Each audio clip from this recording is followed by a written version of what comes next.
Ce Shabbat coïncidera avec la Saint-Valentin, le jour des amoureux. Dans notre paracha de la semaine, Mishpatim, il est aussi question d'un couple qui s'est aimé, mais pas de la manière souhaitée par la Torah. En effet, nous savons que le couple est au centre du projet de vie du judaïsme, et que se marier, construire un foyer heureux, est un enjeu essentiel aux yeux de la Torah, et que réussir sa vie, c'est réussir son mariage. Et que tous nos sages, en plus de leur génie, étaient tous des maris exceptionnels. Le mariage, ce cadre indispensable pour voir un homme et une femme s'aimer et s'épanouir véritablement, tant sur le plan sentimental que sur le plan physique. Or la Torah, elle va avoir le courage, il y a près de 3500 ans, d'évoquer un homme et une jeune femme vierges qui se sont aimés librement, sans être mariés. Première surprise pour nous tous, car rappelons-nous que la Torah ne parle pas seulement d'un homme et d'une jeune fille en rupture de la société, livrés à eux-mêmes, et qui trouveront dans cette liaison un remède de leur mal-être. Non, la Torah parle aussi, comme le souligne le Ramban Nachmanide, d'un jeune homme de bonne famille qui a séduit une jeune fille vierge, elle aussi de bonne famille, et qui l'a convaincu de ne pas attendre le mariage pour avoir une relation intime. Plus incroyable encore, le Talmud dans Yevamot va envisager le cas où le séducteur n'est personne d'autre que le Kohen Gadol, le grand prêtre de Jérusalem, le plus haut dignitaire religieux du judaïsme. Et ce Kohen Gadol a une relation hors mariage, impensable pour nous, pas pour nos sages, qui connaissent la nature humaine, et le fameux adage « En apotropos la rayot », signifiant que la tentation n'a aucune barrière, ni aucune limite, et que personne peut être sûr à 100% que lui, jamais, ne cédera à son désir. D'où l'importance des règles de Yichud, cette interdiction pour un homme de s'isoler avec une femme, même si cet homme est le grand rabbin d'Israël, et cette femme dirige le plus grand séminaire pour jeunes filles de la Terre Sainte. Fermons cette parenthèse et revenons à ce couple, ce jeune homme et cette jeune fille qui se sont aimés hors mariage. On se serait attendu que la Torah voue hégémonie ce couple, l'excommunie, recommande aux parents de chasser de leur maison ces enfants si dépravés à leurs yeux. Et surtout, dans les temps passés. Or, deuxième surprise, la Torah va faire preuve d'un incroyable pragmatisme et recommander aux deux tourtereaux de se marier, et ce uniquement si les deux compères le souhaitent. Point final. Pas de peine de mort, pas d'anathème, pas de carette, cette peine où l'âme est retranchée. La Torah, qui pour un simple objet porté dans le domaine public, le Shabbat, ordonne de condamner à mort le coupable si celui-ci avait été averti de la gravité de sa faute. La même Torah qui va faire un drame d'un peu de lait tombé dans un plat de viande. Cette Torah va simplement exiger de normaliser cette situation et laisser le choix au jeune homme comme à la jeune fille de se marier ou de se séparer. Rappelons-nous que, selon la Torah, il est strictement impossible de marier une femme sans son consentement plein et entier. Et dans ce cas aussi, la jeune femme séduite a la possibilité de dire non et d'estimer que, malgré cette relation intime, elle ne se voit pas mariée avec cet homme. Dès lors, si la jeune femme séduite refuse, ou bien si le séducteur ne souhaite pas l'épouser, la Torah prévoit une indemnité pour la jeune fille séduite à 3 titres différents. Premièrement, selon Rashi, pour l'outrage subi, même si elle était consentante, car la notion de virginité est sacrée dans le judaïsme, et que la perte de cette virginité pour une jeune fille constitue un préjudice pour elle. Deuxième motif d'indemnité, la honte pour elle et sa famille d'avoir été naïve et s'être laissée séduire.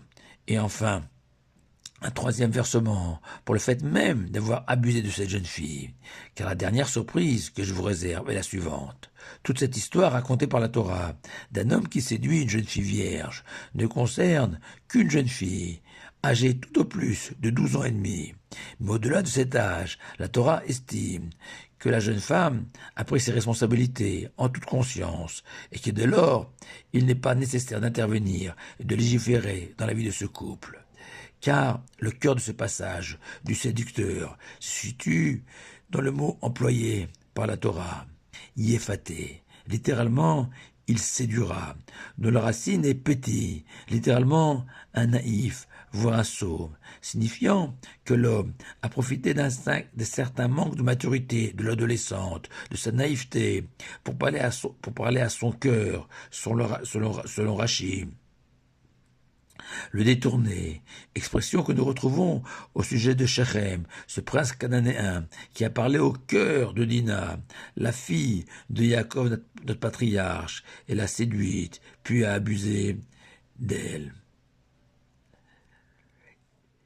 Et ce séducteur est considéré, aux yeux de la Torah, comme un mazik, un endommageur, coupable d'avoir profité du manque de discernement de la jeune fille, qui a fini par céder à ses avances. Et la Torah va donc condamner ce séducteur à indemniser sa victime, sauf s'il se marie. Dans ce cas, la jeune fille séduite bénéficiera de l'ensemble des avantages accordés à toute mariée juive, l'obligation pour le mari de subvenir à tous les besoins de son épouse, tant sur le plan physique que sentimental. Une dernière remarque avant de conclure, celle de Rabbi Yaakov Tzvi de Kellerbourg, sage allemand du XIXe siècle, qui s'interroge. On comprend très bien pourquoi la Torah nous enseigne que le séducteur doit indemniser la jeune fille séduite. Mais pourquoi la Torah a-t-elle besoin de nous enseigner que ces deux amoureux peuvent se marier? Qu'est-ce qui pourrait les en empêcher? Ils sont juifs tous les deux, majeurs. C'est évident qu'ils peuvent se marier, s'ils le souhaitent. Et le Rav répond de manière éclairante, car selon le judaïsme, une relation intime n'a de sens que dans un cadre marital, comme le texte sacré le stipule. Un homme épousera une femme, la sanctifiera, puis il pourra débuter une vie conjugale. Dès lors, la Torah aurait pu sanctionner ce séducteur et la jeune fille et leur interdire de se marier, pour avoir outrepassé l'interdiction de se lier intimement sans être marié, interdit dans la nature et l'objet de discussion parmi nos sages, mais surtout pour avoir oublié que contrairement aux animaux, pour les hommes, l'union des corps et le couronnement de l'union des esprits, l'aboutissement d'un engagement mutuel, fort et officiel, devant Dieu et devant les hommes, de deux êtres à s'aimer, se respecter, se chérir mutuellement. Et enfin, pour s'être privé de cette première nuit de noces, cette nuit de tous les mystères, de tous les fantasmes, de toutes les émotions, où pour la première fois, ce couple nouvellement marié se retrouve seul à seul, après une belle fête, intimidé, parfois même paralysé, mais tellement heureux de vivre de tels instants. Pour toutes ces raisons, il aurait été donc possible d'interdire à ce couple fautif de se marier, mais le Tout-Puissant, dans sa grande bonté, leur donne une deuxième chance, en s'unissant sous une choupa, ce dénuptial. Ce dénuptial représentant le ciel, le Tout-Puissant qui y réside, symbole de l'amour éternel, du Saint béni soit-il, pour ce couple qui se forme.